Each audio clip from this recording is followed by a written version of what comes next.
Warning, this is the EA UFC review with actual gameplay footage. But EA UFC also belongs to Electronic Arts, and UFC Ultimate Fighting Championship is a copyrighted property of Zuffa Productions. And this video was recorded using Xbox One's Upload Studio feature and the Kinect. As such, this video will not be monetized, and all the footage is from my own gameplay. Thank you very much.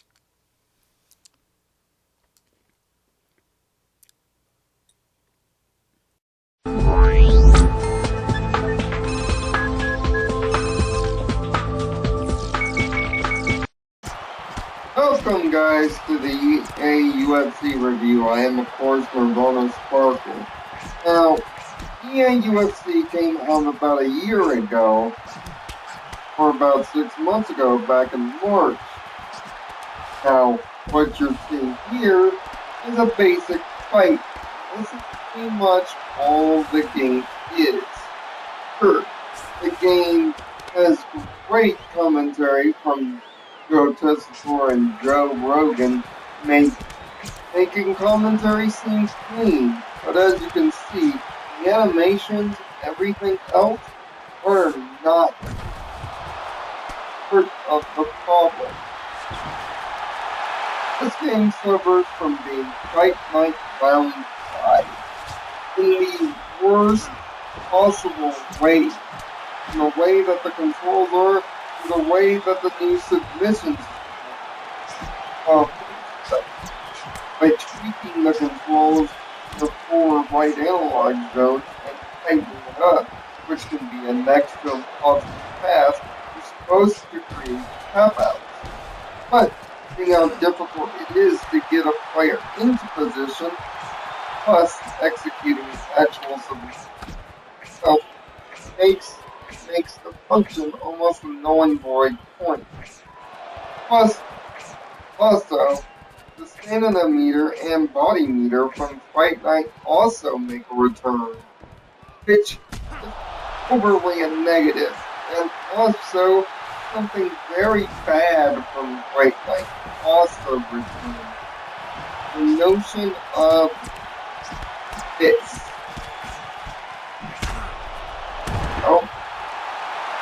Not just how easy it is to win fights, but how, as you can see, the attribute system that you see before you is pretty darn straightforward, and that seems to be the biggest problem. Now, as you can see, my character has been fully completed by this point. Also, in the game is game plans. They're not really that important. They're just basic special skills that you can attain through the course of the game through earning sponsorships with matches. How you get there is through fix the training menu. And if this stuff looks very, Fight Night Round foolish to you, and that's exactly what it is. This is straight out of Fight Night Round 4. I want to see here just a couple of these basic, no frills, no technicality training menus. As you can see, 8 buttons are used, just like the Fight Night tutorials, and each training session is graded on a belt scale from white belt to, of course, black belt. Black belt giving you the most evolution.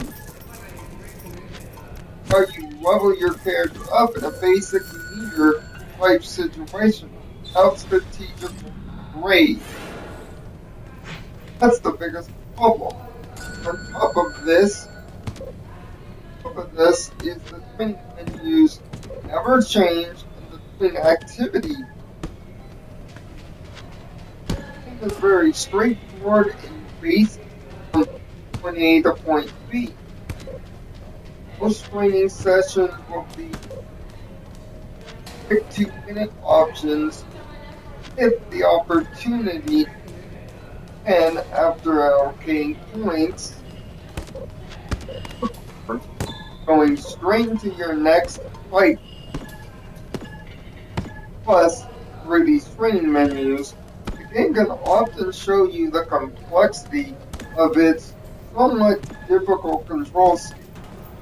Now, the game that preceded this had a very tricky control scheme, but at times, because the buttons will not respond correctly, mainly the left and right shoulder buttons, mostly right shoulder button, often have to do the same training exercise bunch over and over again to get the maximum black belt. And because you can constantly replay training materials, you are not penalized for the actions going on during your training session. It felt very empty, not very worthwhile, which in a career mode based on the complexities of mixed martial arts, this is practically unacceptable on every sense of the word. And yes, just saw 3 straight training done in just 3 minutes. That's how easy.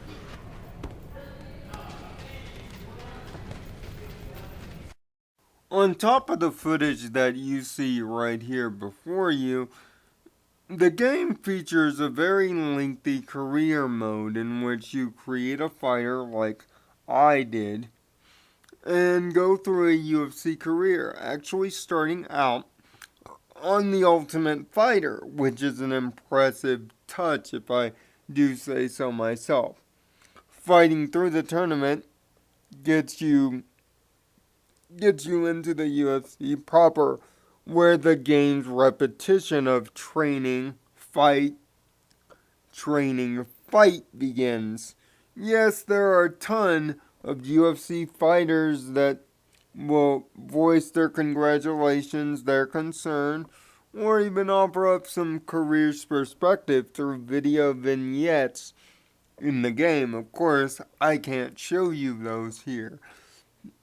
But even with all the Dana White dressing and all the use of the proper fighters and commentary, the game just lacks in the fundamentals of things because of its lackluster controls, lackluster animation, and just lackluster everything. What you see here with the AUFC is a base game for something, not a full game. And because the attribute system doesn't degrade, once you set those evolution point stats into play, they're pretty much locked in, unlike UFC Undisputed 3 by THQ that had a skill degradation system which made you force your time and focus on training every week. Once you get your character up to the high 80s and 90s, the training sessions become an unnecessary chore. You can pretty much throw them out, and you can skip the training tutorials at just about any time of your leisure. Yes, the online mode is there with a championship mode in which if you keep winning matches, you keep rising up the belt ranks. But trust me, that means playing more of this subpar game than it has to. Although the connection grade for the game was excellent, and had little to no lag. Which, speaking of lag, the lag that you'll suffer playing this game will even be during offline games, seeing that the game has animation hiccups and frame rate issues throughout, where the game will seemingly pause on itself. especially in the longer than they need to be load screens. Yes, one of the high points of the game is the licensed soundtrack loaded with Linkin Park, Rick Ross, Avenged Sevenfold, and others, but that's a highlight in pretty much a lackluster game. But yes, Ronda Rousey in the women's division is also highlighted, and if you actually want to pay money for it, you can play as the legendary Bruce Lee in all weight divisions. But it doesn't save this game from being not just less than what it is, not even close. It is all over. Like a knockout and a Ronda Rousey armbar in the first game, EA UFC leaves no impression for a sequel to this point. And what makes it worse is the EA Ignite engine does make everything look authentic and impressive. It's just too bad underneath the pretty looks lies a very shallow misrepresentation of one of the fastest growing sports in the world. Do yourself a favor, and unless you're a hardcore UFC gotta buy everything fan, avoid this game at all cost. That's why I give EA UFC a disappointing 6 out of 10. Now, go play something else. This is Nirvana Sparkle. Find peace in your own Nirvana. Thanks for watching. So, what did you think of EA UFC if you played it? What improvements would you make to the mixed martial arts game based on the problems you see here? And would you like to see a return of the game whose engine this game is stealing from Fight Night? Leave a comment in down below on how you feel about the review and the answer to my questions. Until next time.